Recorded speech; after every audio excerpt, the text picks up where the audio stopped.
नमस्कार और मेरी इस यूट्यूब चैनल में आपका स्वागत है।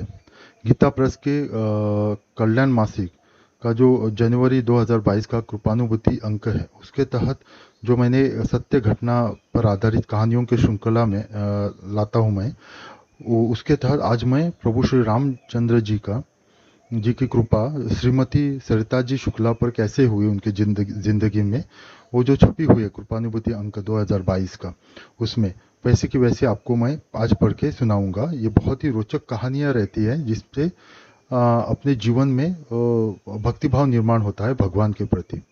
तो कहानी शुरू करने से पहले मेरी आपसे नम्र विनती है कि अगर अभी तक आपने मेरा ये चैनल सब्सक्राइब नहीं किया है तो आप जल्दी से मेरा चैनल सब्सक्राइब कीजिए और बेल आइकन दबाना ना भूलिएगा, और इन कहानियों को ज़्यादा से ज़्यादा लाइक और शेयर कीजिए ताकि दूसरों को भी इसका पढ़ने का फल प्राप्त हो जाए और भक्ति निर्माण हो जाए उनके मन में, और इससे आपको भी पुण्य फल की प्राप्ति हो जाए। और जो कमेंट बॉक्स में आप अपने इष्ट देव का कोई भी मंत्र लिख दीजिए ताकि जो भी पढ़ता है उनको भी पुण्य मिलता है और आपको भी पुण्य मिलता है। तो कहानी शुरू करते हैं। कहानी का शीर्षक है अभी हमने जी भर के देखा नहीं है। ये कहानी का शीर्षक है, श्रीमती सरिता जी शुक्ला जी ने भेजी है, उनके जीवन में घटित हुई सत्य घटना। तो कहानी उन्हीं के शब्दों में इस प्रकार है। पंक्तियां चाहे जिस गीता की हो, मेरी जीभ पर आकर समय समय पर मेरे हृदय को झकझोरती रहती है। बात 2 सितंबर सन 2007 ई की है। रात 11 बजे का समय। आकाश घनाच्छादित था। धीरे धीरे वर्षा प्रारंभ हो गई।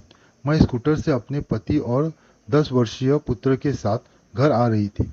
वर्षा से सड़क गीली होने के कारण स्कूटर फिसल गया। हम तीनों ही सड़क पर गिर गए।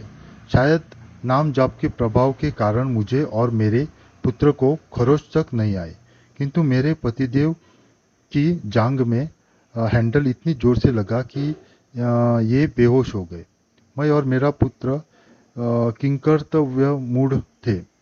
मैं आर्त भाव से अपने आराध्य प्रभु श्री राम को पुकारने के अतिरिक्त और कर भी क्या सकती थी। तेज वर्षा और सर्दी के कारण गाड़ियां धीमी धीमी होती, किंतु सहायता करने का साहस किसी ने नहीं किया। अचानक कोई, जिसे मैंने ठीक से देखा भी नहीं, स्कूटर से मेरे पास आकर रुका। मुझसे बिना कुछ पूछे मुझे सांत्वना दी। उसने कहा, माताजी आप बिल्कुल चिंता न करें, इन्हें कुछ नहीं हुआ, ये बिल्कुल ठीक है।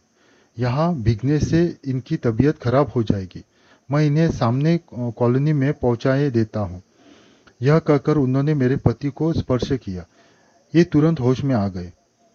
कहा तो तेज पानी की वर्षा और मेरे हिलाने से भी इन्हें होश नहीं आ रहा था, और कहा उन्होंने इन्हें अपने स्कूटर पर बैठाया और घर तक छोड़ गए।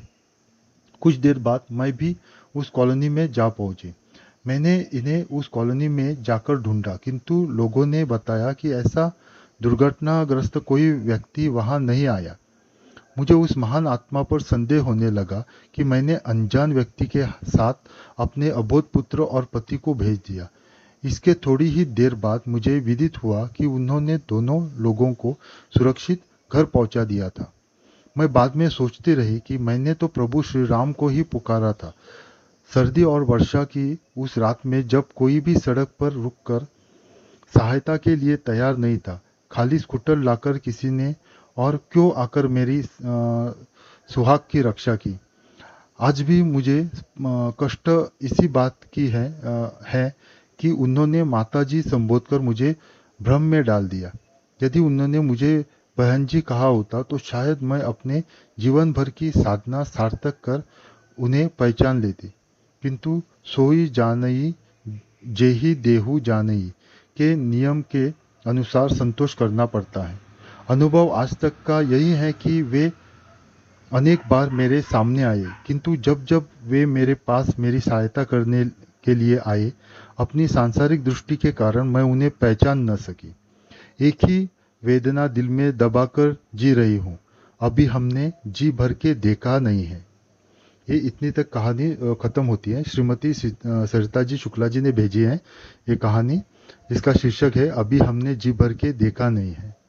तो इनकी सहायता बार बार श्री राम जी ने कहा, पर सांसारिक दृष्टि के कारण वो उनको पहचान न सकी। इसीलिए वो बार बार यही उनके मन में रहता है कि अभी हमने जी भर के देखा नहीं है। तो बहुत ही रोचक कहानी है, श्री राम जी के प्रति भक्ति बढ़ाने वाली कहानी है। आप भी इसको जरूर सुनिए और दूसरों को भी सुनवाइए, ताकि उनके भी मन में प्रभु की भक्ति निर्माण हो जाए और आपको भी पुण्य फल की प्राप्ति हो जाए। आज के लिए बस इतना ही। आगे भी मैं कहानी लाऊंगा, आप मेरे चैनल पे बने रहिए। आपका कल्याण हो। ओम नमः शिवाय।